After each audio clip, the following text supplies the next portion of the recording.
Em nome do Pai, e do Filho, e do Espírito Santo. Amém.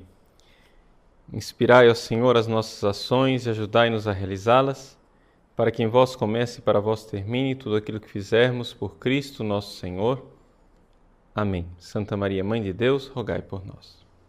Então, boa noite a todos vocês. É uma alegria estarmos juntos para o lançamento, desse último livro da série do curso de 6 aulas de Introdução à Teologia, Teologia das Fontes. Então, trata-se do volume sobre antropologia e escatologia. Foi uma iniciativa que nós tivemos, junto com a editora Eclésia, de colocar nas mãos das pessoas aulas que mostrassem, digamos assim, um rumo básico, até mesmo para os leigos, daquilo que seria uma realidade necessária para o nosso país e para todo o ambiente de língua portuguesa, de nós olharmos um pouco para a teologia, como é que ela se encontra atualmente em relação com o magistério da Igreja, com aquilo que é o ensinamento, quais são as grandes linhas e as polêmicas que estão também nessas linhas. Então aqui nós temos então essa 6ª aula, que na verdade são 2 aulas, onde eu falo inicialmente de antropologia e depois de escatologia.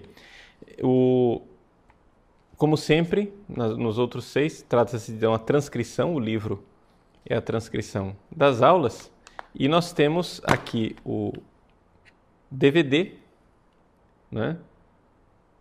juntamente com o MP3. E, além disso, existe um DVD extra. Nesse DVD extra tem algumas observações sobre os 10 princípios conservadores de Russell Kirk e o comentário sobre o cânon protestante. Então, assim a gente conclui todo esse material que foi gravado no Sobrado dos Bonecos, em Paraty. Assim, agradeço imensamente o pessoal da editora Eclésia, que fez esse esforço de lançar esses produtos. Bom, então, para falarmos do conteúdo desse DVD e por que é que o DVD é importante, é evidente, eu não vou reproduzir exatamente o que está aqui, dentro do DVD. Vou colocar o assunto e a importância dele, mas também de outras formas. Para aqueles que gostariam de se aprofundar, existe um livro de escatologia escrito pelo próprio Papa, Joseph Ratzinger, mas que infelizmente não está em português. Você tem que ir atrás disso em espanhol ou em italiano, que são as línguas mais acessíveis. É evidente que se encontra em alemão, que é o original, e em inglês, e tantas outras línguas também.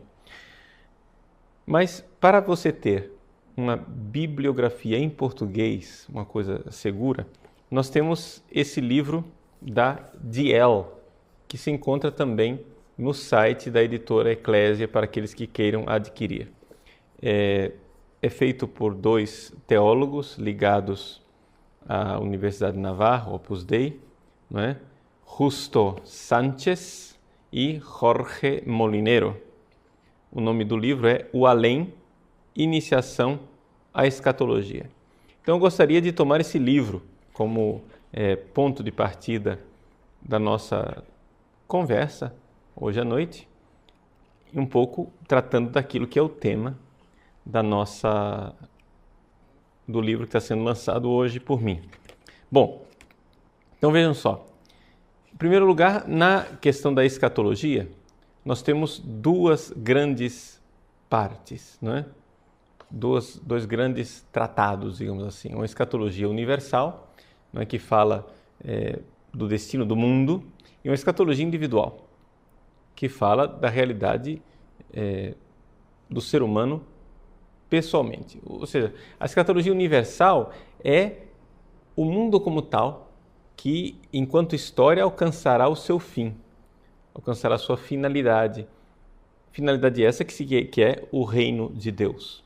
Um reino de Deus, porém, que não é intra-histórico, não é aqui, nesse mundo.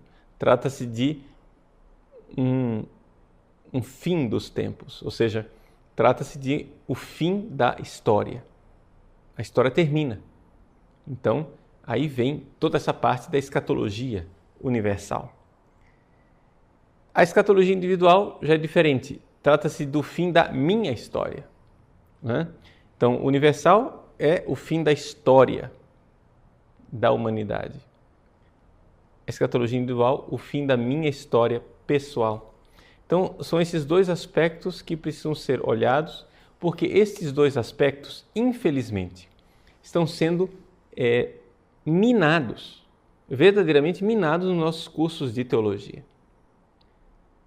Ou seja, eu estou indicando para vocês aqui um livro da editora Diel.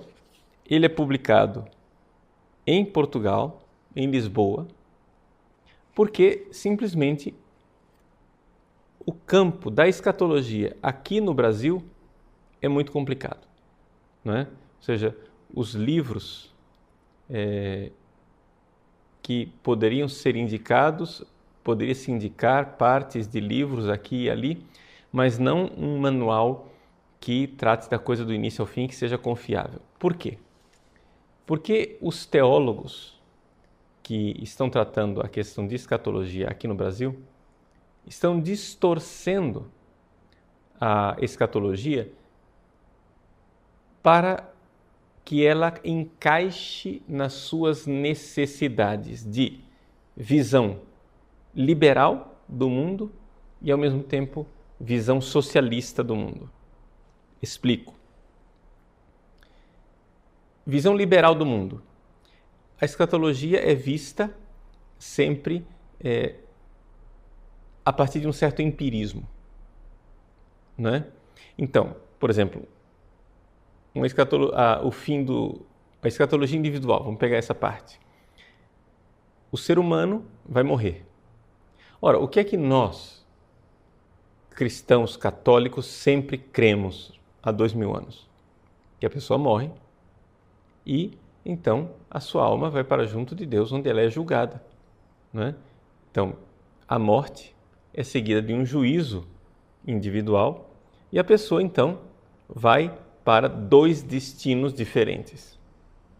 Ou ela é condenada, e a condenação é eterna, ou ela é salva. Agora, para que a pessoa seja salva, ali nós temos duas alternativas. Ou a pessoa já está pronta para ir para o céu, como o caso, por exemplo, dos mártires, que já com o martírio já padeceram o que tinham para padecer, então, com o martírio já vão direto para o céu. Ou, no caso da pessoa não está pronta para o céu, já está salva, mas não está pronta para o céu, então ela deve padecer no purgatório para poder entrar para o céu. Essa é a realidade. E é isto que nós cremos, que a pessoa morre, tem esses dois possíveis destinos, condenação ou salvação, e que irá aguardar o fim dos tempos, onde no fim dos tempos haverá a ressurreição dos mortos. O que é que se ensina hoje na maior parte, na maioria esmagadora dos cursos de teologia do Brasil? Se ensina, número 1, que a alma não existe. Número 2, que a pessoa, quando morre, já ressuscita no além imediatamente.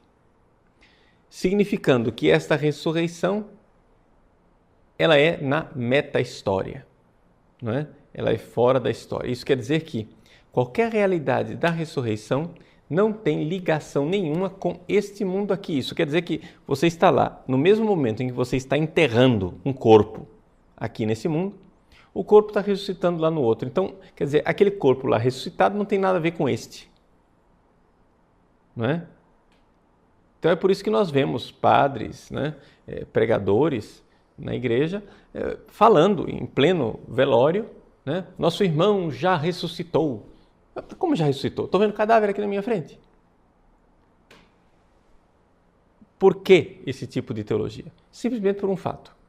Essas pessoas não estão dispostas a crer na intervenção de Deus na história, no sentido de milagres, de coisas sobrenaturais que aconteçam e que não sejam comprovadas cientificamente por aquilo que eles creem sejam as leis férreas da ciência. Então, é uma camisa de força. A religião cristã, se você vai apresentar a religião cristã para o mundo moderno, você não pode falar em milagres, você não pode falar em coisas extraordinárias, não. Tudo aquilo que eu tenho para dizer para vocês acontece dentro de mim, né, no sentido que eu tenho da minha vida, etc. e tal, e lá na meta-história. Mas nada, não há milagres, não há intervenções divinas, não há nada aqui nesse mundo, a não ser dentro do coração do homem. O homem é o único lugar onde Deus age. Então, mortos não ressuscitam nesse mundo. O problema é que essas pessoas terminam, então, negando também a ressurreição de Cristo. E dizendo que a ressurreição de Cristo é o seguinte: Jesus morreu e o cadáver dele foi enterrado e que, na verdade, não houve túmulo vazio. Mas as pessoas interpretam miticamente a ressurreição dessa forma. Mas nada disso, não houve esse milagre do túmulo vazio. Houve, na verdade, Jesus que foi já ressuscitando na meta-história, porque a ressurreição é uma realidade fora da história. Nada nela não deixa vestígio aqui na história. Então é por isso que a gente vê afirmações esdrúxulas de alguns teólogos que dizem, por exemplo, eu creria na ressurreição de Jesus mesmo que eu encontrasse o cadáver dele. Não é? Ou seja, essas pessoas que são tão empiristas terminam sendo mais espiritualistas do que nós jamais sonharíamos em ser. Ou seja, são empiristas porque só acreditam naquilo que se constata através de algo que seja repetível em laboratório. Se não é repetível em laboratório, não existe. Então, como não dá para repetir ressurreições em laboratório, então isso não existiu. Como não dá para repetir milagres em laboratórios, também não existem. Né? Então, essas pessoas estão, vamos falar, materialistas, no sentido de que são empiristas, só os dados dos sentidos equivalem, terminam sendo, no campo e na matéria religiosa, de um idealismo abstracionista e espiritualista desencarnado, muito mais do que jamais nenhum cristão tradicional sonharia em sê-lo, porque acreditam que ressurreição é um negócio assim simbólico, etéreo, lá do outro lado, etc., que ninguém sabe que consistência tem no mundo real. Então aqui que está a dificuldade. Resumo, qual é o problema aqui? Chama-se falta de fé. Falta de fé. Ou seja, nós católicos cremos naquilo que a igreja crê. Há 2000 anos, que os santos creram. A minha fé é a fé, do Padre Pio, é a fé de São João Maria Vianney, é a fé de São Felipe Neri, é a fé de Santo Tomás de Aquino, é a fé de Santo Agostinho e a fé de São João dos Apóstolos, São Pedro e São Paulo. 2000 anos, a igreja sempre acreditou que a ressurreição será no fim dos tempos. A ressurreição nossa será no fim dos tempos e que Jesus ressuscitou aqui, onde Jesus entrou com a ressurreição, entrou para o mundo de Deus, na vida de Deus, ou seja, a humanidade de Cristo começou a participar da vida divina, porém isto não é uma coisa que não deixou rastros aqui na história, deixou sim. É algo meta-histórico? Sim, mas ao mesmo tempo também histórico. Por quê? Porque deixou o rastro aqui nesse mundo, que são o túmulo vazio e as aparições de Nosso Senhor Jesus Cristo, que foram bem concretas e não foram alucinações coletivas. Não é? Então, vejam como esse meio, não é? Esse ambiente da escatologia está eivado, está cheio de descrença. É isso que nós podemos dizer. Mas eu falava que tudo isso está marcado pela visão liberal e pela visão socialista. Bom, se a visão liberal essas coisas que eu estou dizendo não estão aqui no livro não, tá, gente? Eu só estou tomando o índice do livro um pouco como temática da minha palestra. Se isto é, a escatologia individual está marcada pelo liberalismo, a escatologia universal está marcada pelo socialismo. Ou seja, nega-se com todas as letras hoje em dia que realmente Jesus vá voltar. Nega-se que haja verdadeiramente um fim da nossa história, onde Jesus venha para julgar os vivos e os mortos, pondo um fim a essa história e nos dando novos céus e nova terra, que não são mais nessa história, mas são já na dimensão de Deus. É isso que nós cremos. Ou seja, este mundo será também ele de alguma forma, né? Vamos aqui por aspas, ressuscitado.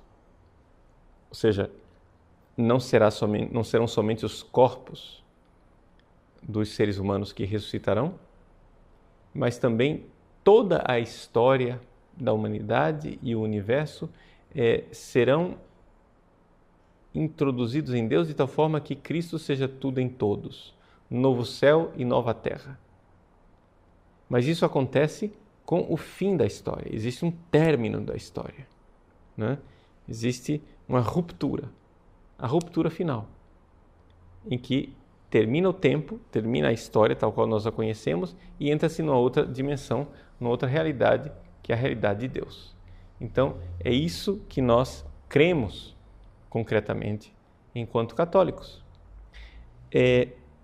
Porém, o mundo socialista não pode aceitar isso. Por quê?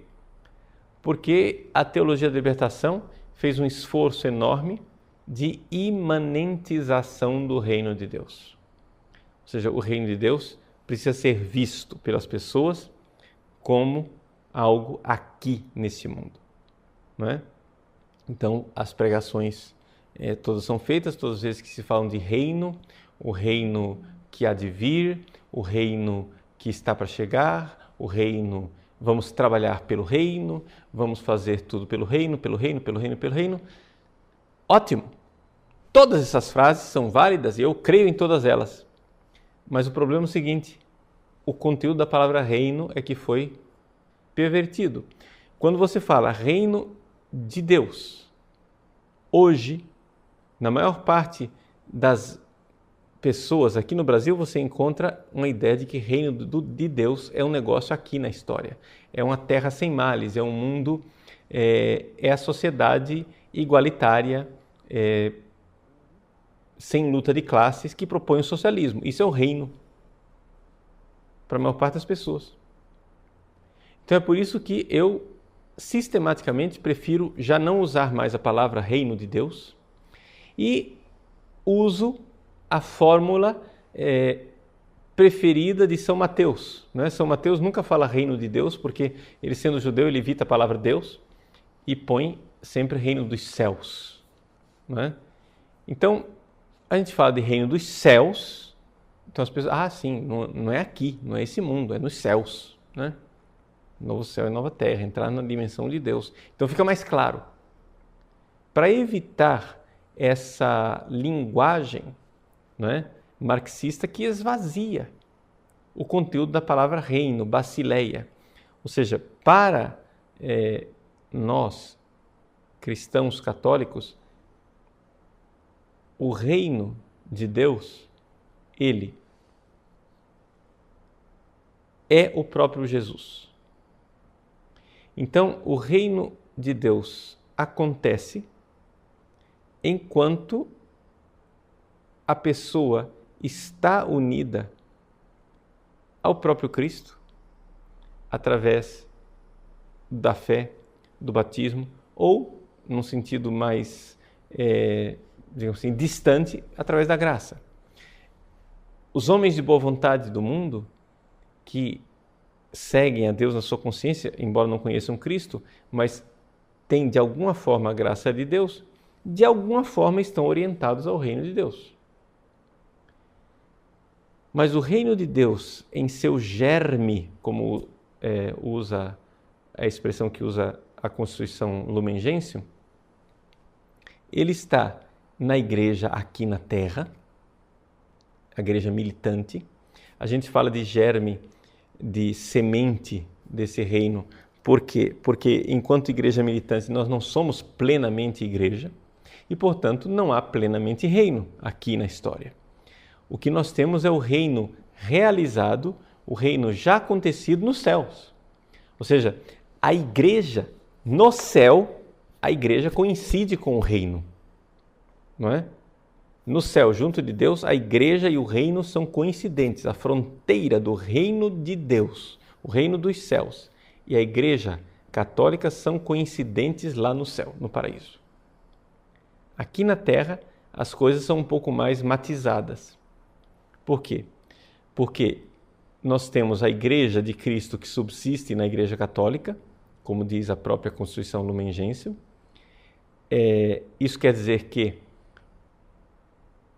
aquilo que Deus deixou enquanto igreja se encontra na igreja católica, e fora da igreja católica não há a substância da igreja, o subsistit in, né? Não há a substância da igreja. Fora da igreja católica, o que há são elementos eclesiais que estão orientados à igreja e que, é claro, se essas pessoas progridem, se convertem e forem salvas, serão plenamente igreja no céu, né?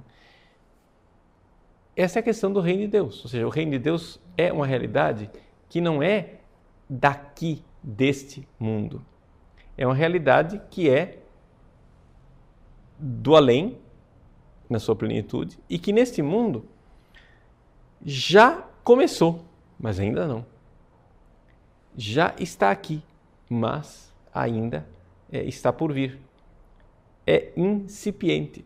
Já está presente na igreja, mas o problema nosso é que nós não somos plenamente igreja, não é?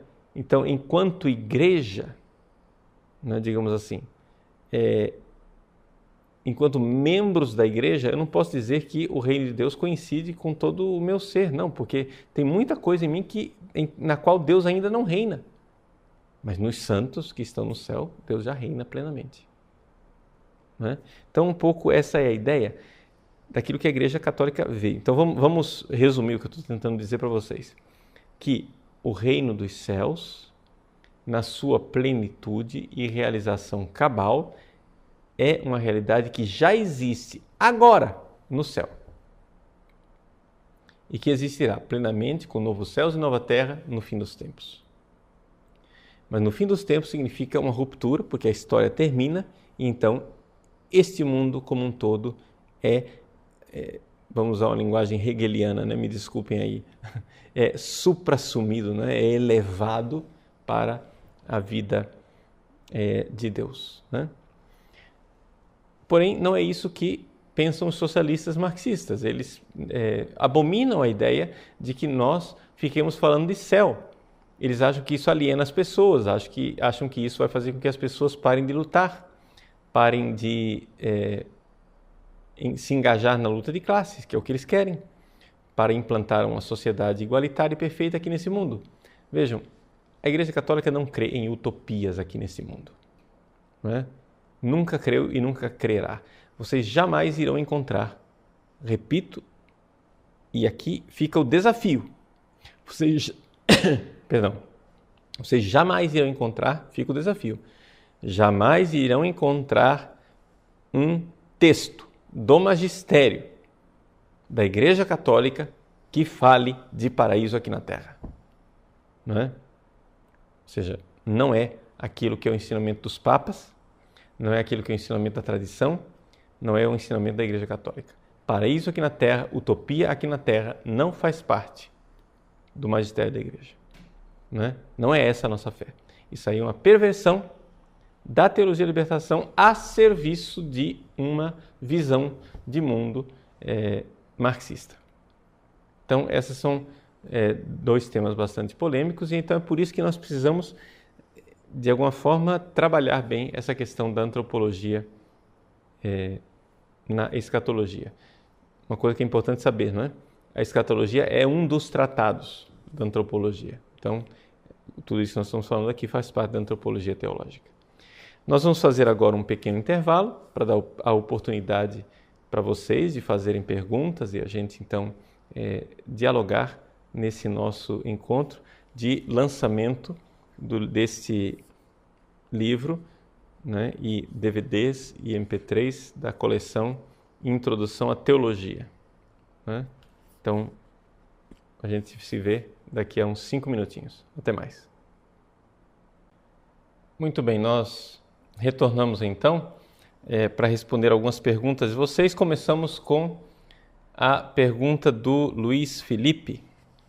Luiz Felipe diz assim: Reverendíssimo Padre Paulo Ricardo, no seu curso de escatologia, o senhor distingue uma abordagem tomista da escatologia e uma abordagem da chamada Nouvelle Teologia. Poderia comentar sobre isso?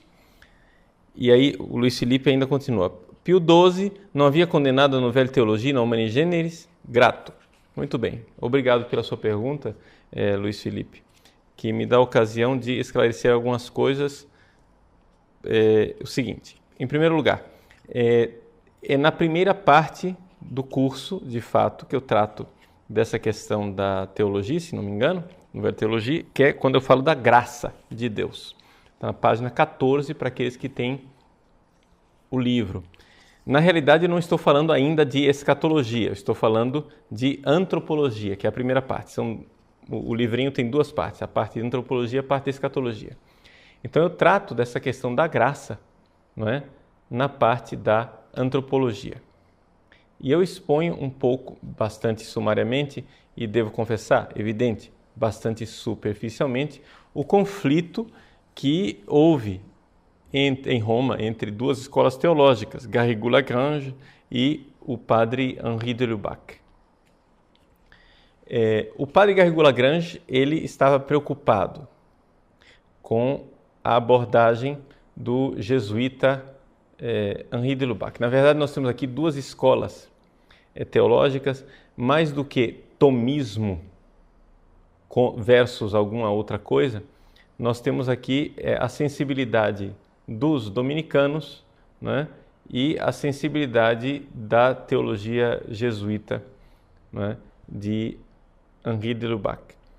O fato é o seguinte: onde é que estava a controvérsia? A controvérsia está no seguinte: o Garrigou-Lagrange dizia que se nós levarmos a teologia de Henri de Lubac para frente, nós iremos terminar transformando a graça de Deus, que é totalmente gratuita e, portanto, indevida ao homem, não é? Deus nos dá a graça por amor, não tem obrigação nenhuma. Nós iremos dissolver a graça de Deus numa realidade natural. Entendeu? Então, digamos assim, ele está com medo de fazer com que a felicidade que Deus dá ao homem no céu fosse uma obrigação de Deus. Por outro lado, Henri de Lubac estava preocupado com outra coisa, em se dizer que o homem tem uma felicidade natural e que, portanto, ele não necessitaria de Deus para ser feliz, mas que esta felicidade natural do homem recebeu um upgrade, digamos assim, através da graça. Então, o homem teria uma felicidade sobrenatural que Jesus ganhou para nós através da sua morte na cruz. Henri de Lubac ficou extremamente preocupado com este tipo de abordagem. Por quê?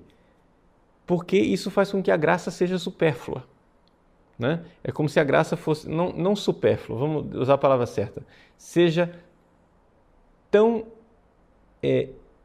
alheia à natureza do homem que se postula quase que uma espécie de autonomia do homem, onde ele poderia tranquilamente ser feliz sem Deus, né? Então, aqui nós vemos, né? Na realidade, uma espécie de tendência teológica, um debate. Garrigou-Lagrange, ele alertou Pio XII para esta realidade. Então, o que aconteceu foi o seguinte, é que Henri de Lubac, então, na década de 50, teve que ficar em silêncio, né, para rever as suas posições. E, de fato, o padre Henri de Lubac reviu as suas posições apresentando, ou seja, ele considerou a crítica e reviu a formulação da sua posição. Ou seja, a dificuldade aqui na matéria de teologia é a gente expressar as coisas, não é? Expressar as coisas de forma clara, com um palavreado que não deixe dúvida da ortodoxia de quem está falando. Então, Henri de Lubac refez. Vejam, eu não sou delubaciano em todas as suas opiniões, né? Gosto de alguns aspectos da teologia do padre Henri de Lubac. Acho que, como toda teologia, como todo esforço humano, a teologia de Lubac ela é criticável. Compreendo a preocupação de Garrigou-Lagrange. Vejo que de Lubac fez um esforço sincero de corrigir a formulação. E, sinceramente, digo que estou mais propenso a concordar com o padre de Lubac neste ponto do que com o padre Garrigou-Lagrange. É uma opinião minha. Você vai dizer, mas padre, espera lá, o senhor está abraçando uma teologia que foi condenada. Não, vamos devagar com o andor. A teologia não foi de Henri de Lubac não foi condenada, não é? O que aconteceu é que foi pedido a ele que ele revisse e ele reviu, não é? O padre Humani Generis condenou um neomodernismo sem citar o nome de ninguém. Dizer aqui, como você diz, Luiz Felipe, que a Humani Generis condenou a Nouvelle Théologie, não é correto dizer isso. Por quê? Porque a pergunta é, o que é que você entende como Nouvelle Théologie? Está entendendo? Se você assistir a minha primeira aula desse curso aqui, que eu falo do Vaticano II, não é? Quando eu falo do Concílio Vaticano II, eu distingo 3 escolas presentes no Vaticano II, coisa que as pessoas geralmente não distinguem. Ou seja, eu distingo os neotomistas, aqueles que eu chamo de teologia das fontes e depois um outro grupo, que é o grupo mais propenso a um diálogo com a filosofia moderna. Se a gente fosse colocar aqui alguns nomes, poderíamos dizer a teologia de Garrigou-Lagrange, a teologia de Henri de Lubac, de Ratzinger, né?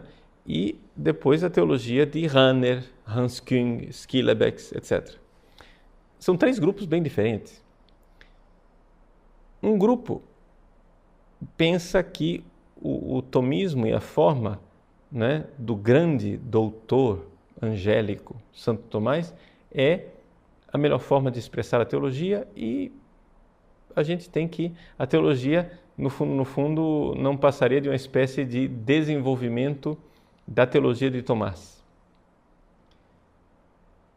Henri de Lubac, Ratzinger e Companhia Limitada são homens que creem que a teologia patrística, a teologia das fontes patrísticas, bíblicas e litúrgicas, tem alguma coisa para dar de novo, de interessante.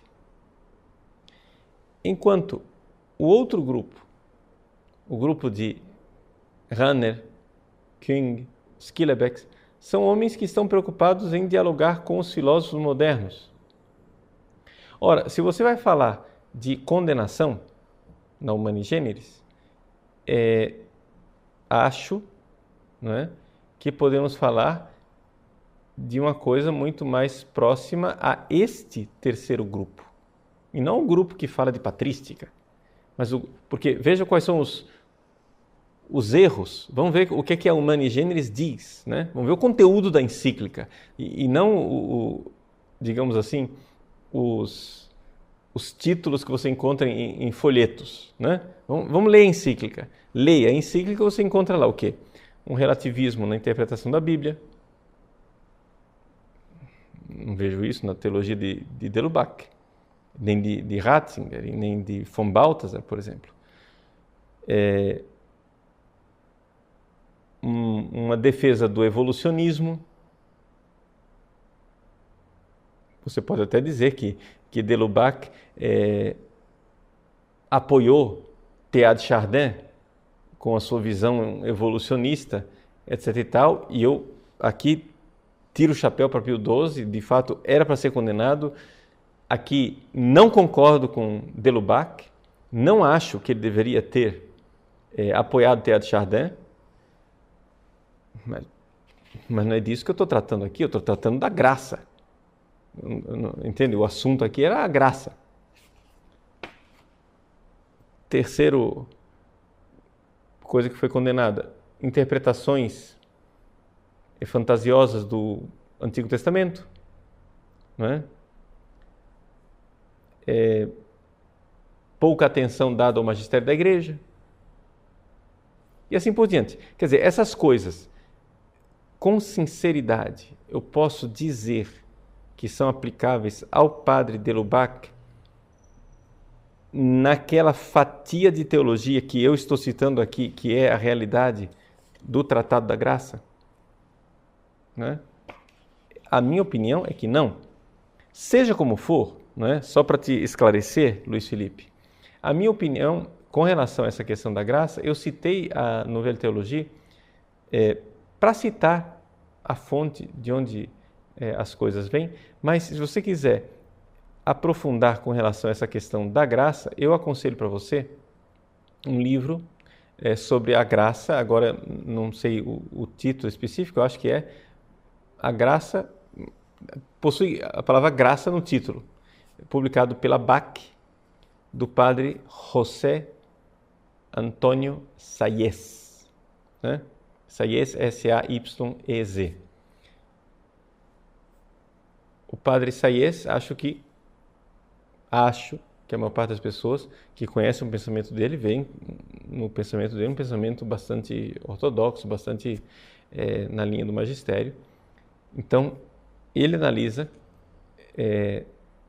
a visão de Delubach, a visão de Rahner, que já é bem diferente de Delubach, e essa questão do Tratado da Graça. Bom, então, com tranquilidade, Luiz Felipe, veja, nós estamos aqui falando de teologia. Então, em teologia existe debate, em teologia existe discordância, dentro daquilo que é a realidade da ortodoxia católica.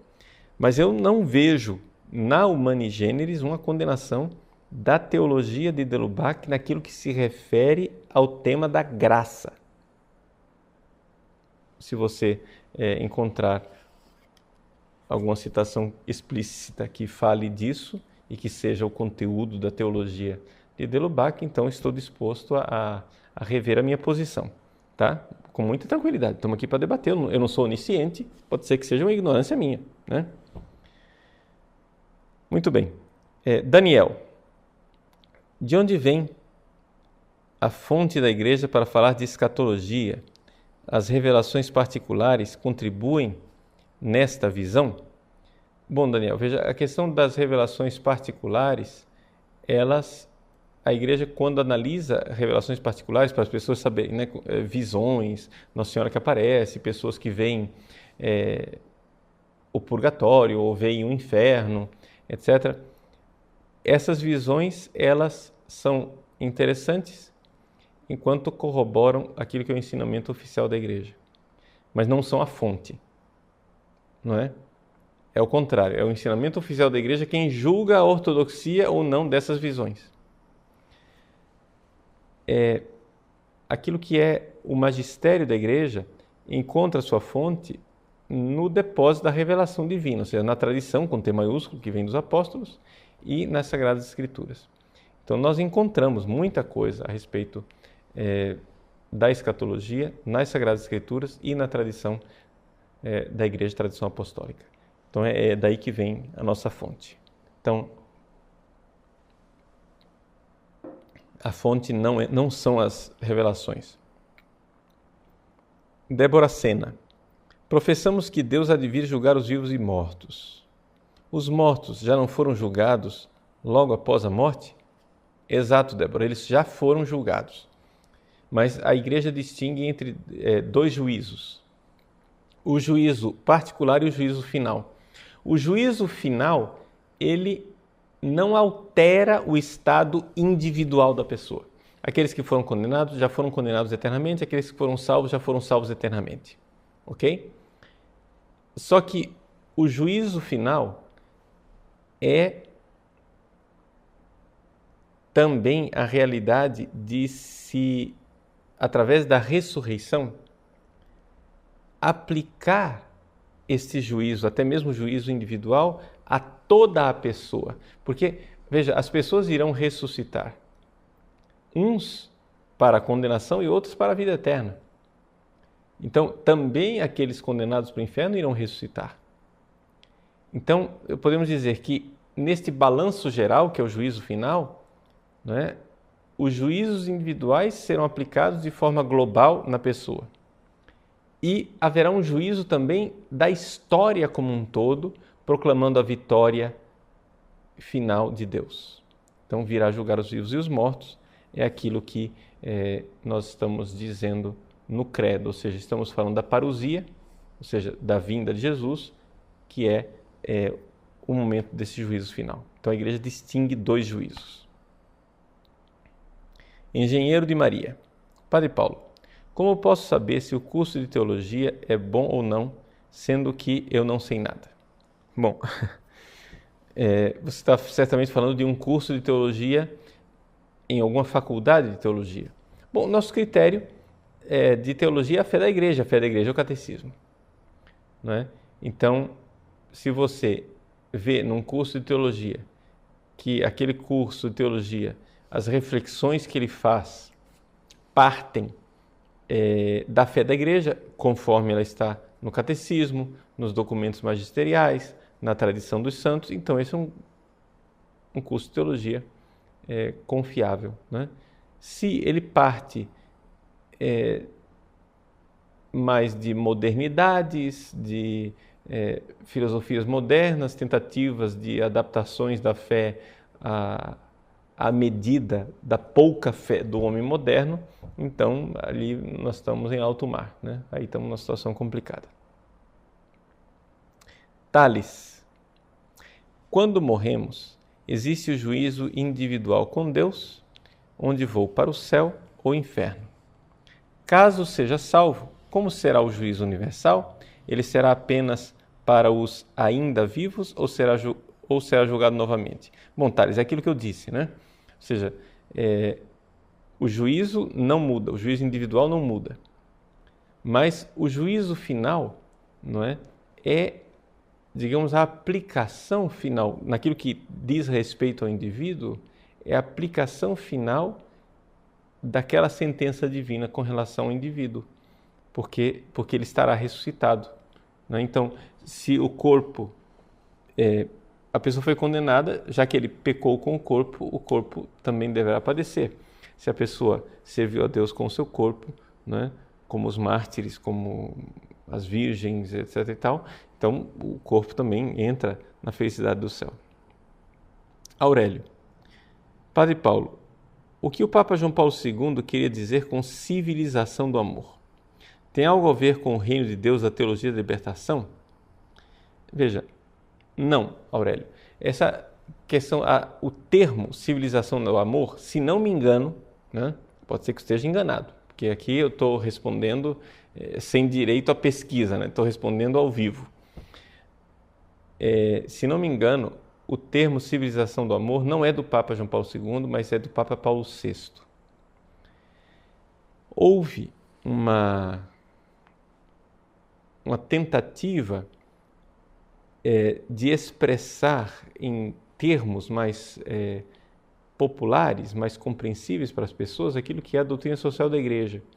Então, aquilo que a igreja quer dizer quando ela fala de civilização do amor, não é uma terra sem males, não é um mundo onde o amor reina invicto, não, mas onde o amor é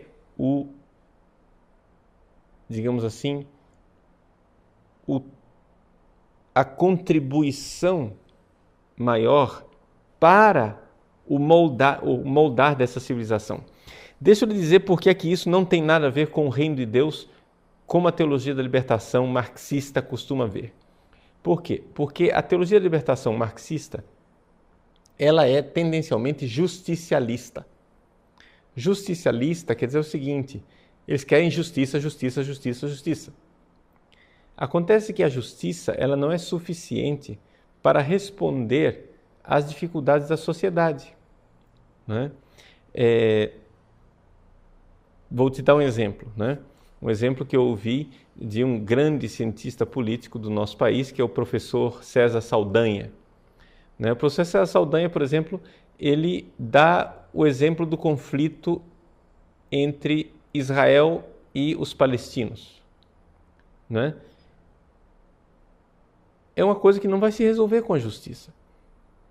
Por quê? Porque de um lado nós temos Israel. Israel diz, olha, a terra é nossa e o atestado disso é que o Criador do céu e da terra nos deu essa terra e isso está registrado no cartório da Bíblia. Bom, é um direito, é justo. Por outro lado, os palestinos dizem, tudo bem, só acontece o seguinte, vocês, não sei o que vocês fizeram, mas os romanos tiraram vocês de lá e a terra ficou vazia. E aí nós viemos, encontramos lá a terra vazia, tomamos conta e estamos no uso capião de mais de 1000 anos, né? O professor César Saldanha até brinca dizendo, isso não é mais nenhum uso capião, isso é um uso campeão, né?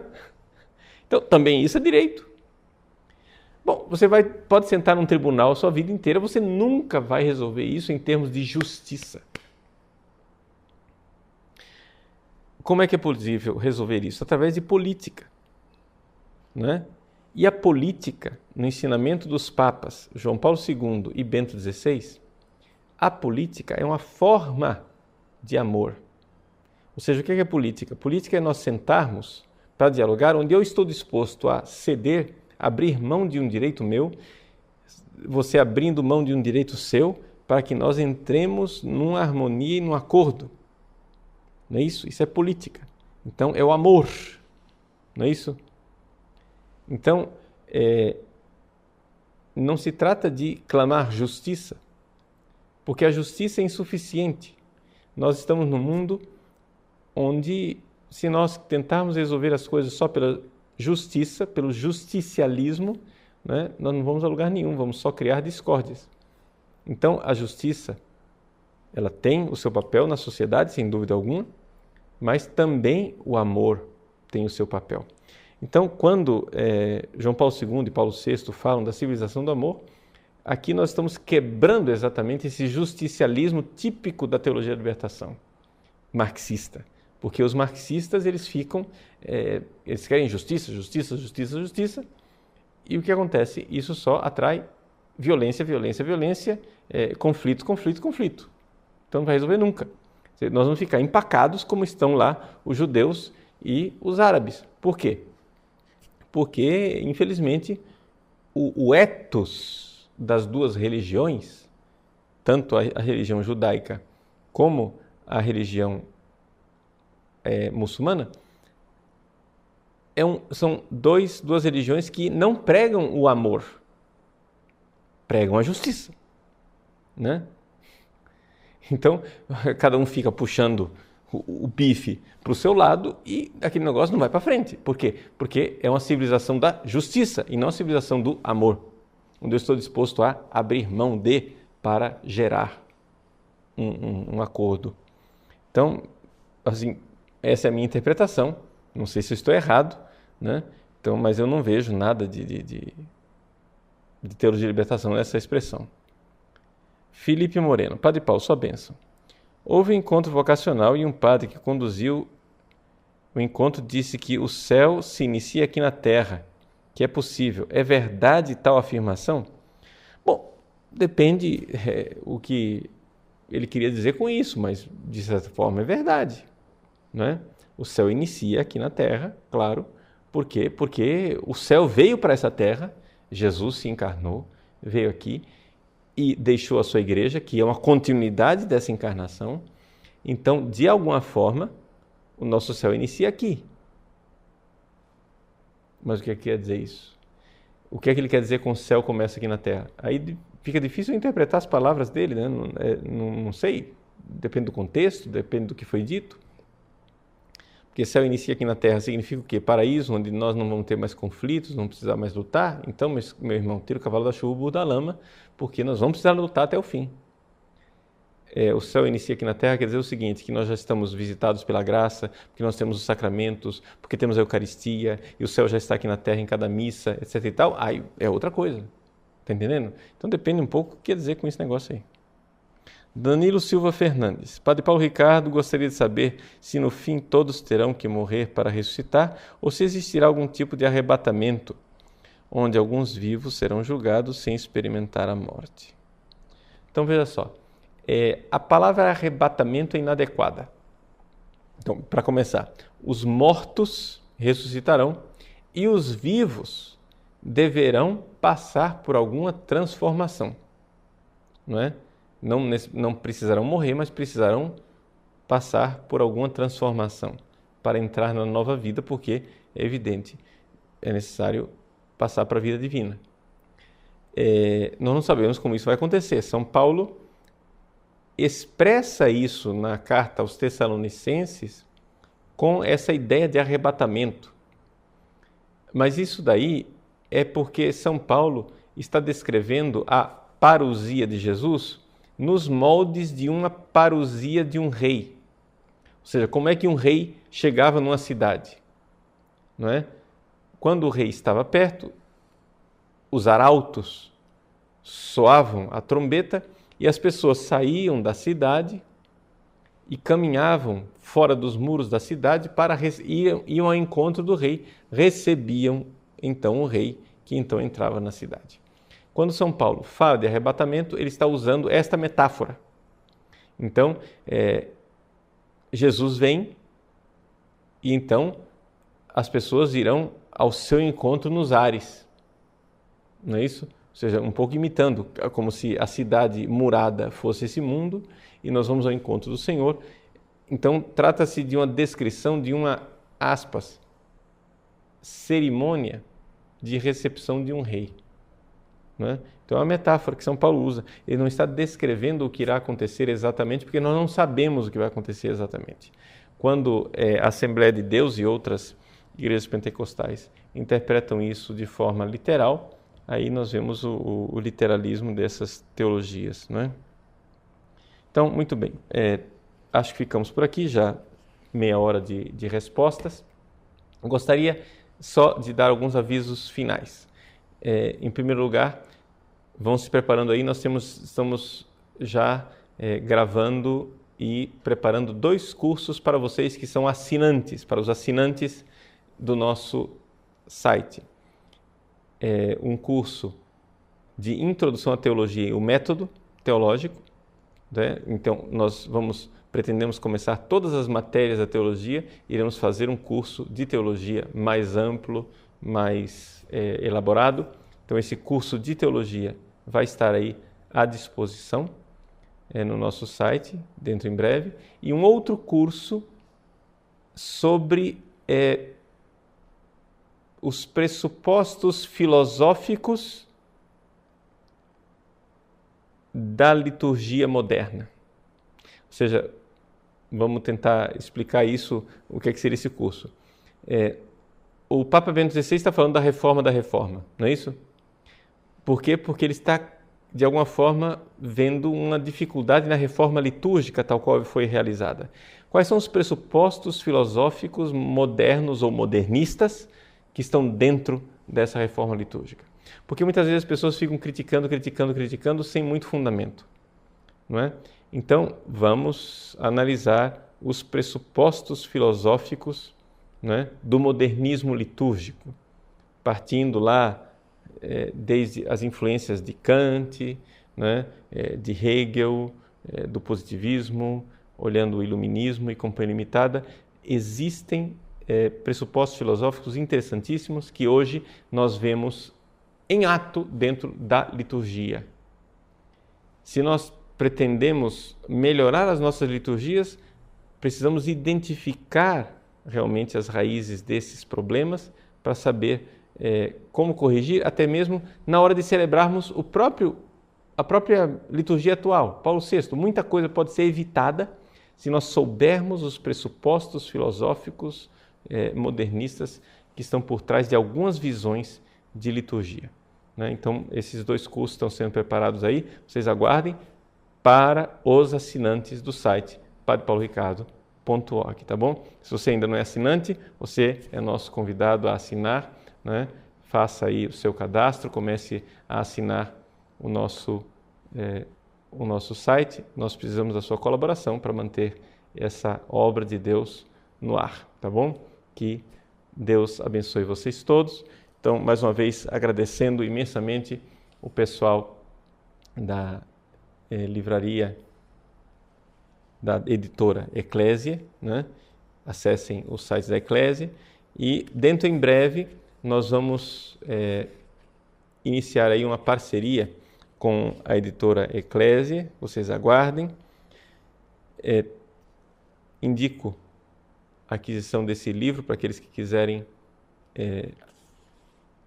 crescer mais nessa questão da escatologia. Chama-se O Além, Iniciação à Escatologia, também está no site da Eclésia, é de Justo Sánchez e Jorge Molinero, da Diel, publicação de Portugal. Deixando um abraço, então, para os nossos amigos portugueses que nos acompanham fielmente a cada semana no site padrepauloricardo.org. Vamos, então, dar a bênção de Deus. Ave Maria, cheia de graça, o Senhor é convosco. Bendita sois vós entre as mulheres, bendito é o fruto do vosso ventre, Jesus. Santa Maria, Mãe de Deus, rogai por nós, pecadores, agora e na hora de nossa morte. Amém. Abençoe-vos o Deus Todo-Poderoso, Pai e Filho e Espírito Santo. Amém.